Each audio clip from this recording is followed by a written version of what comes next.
देश में कोरोना संक्रमण द्रुत गति में बढ़िबार लगी।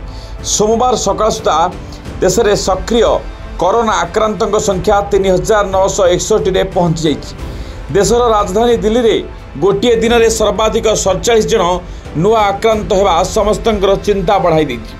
24 घंटा मध्य देश में 203 जन नुआ कोरोना आक्रांत चिन्हट होइतिबा स्वास्थ्य मंत्रालय पक्षरु सूचना दी जाइछि।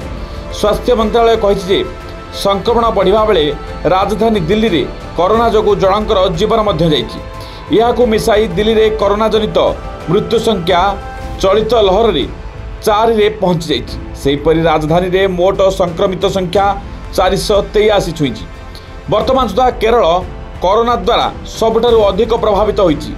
एठारे सक्रिय आक्रांतों संख्या 1435 थिबा बेले या पछकु महाराष्ट्र 506, दिल्ली में 483, पश्चिम बंगे 339 और गुजरात में 329 जन कोरोना आक्रांत विभिन्न स्थान में चिकित्सित होती।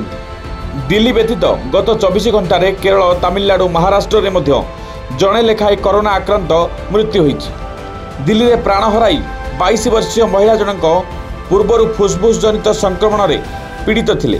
तमिलनाडु में जड़े 25 वर्षीय युवक, महाराष्ट्र जड़े 44 वर्षीय व्यक्ति मुंड नहीं कोरोना, किंतु केरल में कोरोना जोगु प्राण हराई व्यक्ति विषय विस्तृत तथ्य एजाए मिलना।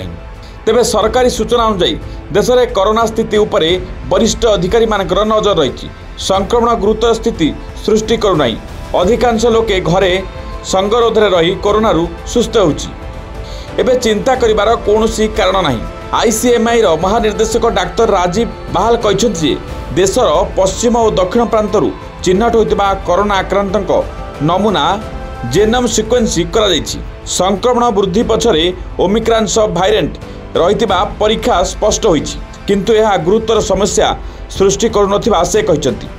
ब्यूरो रिपोर्ट, उत्कल खबर।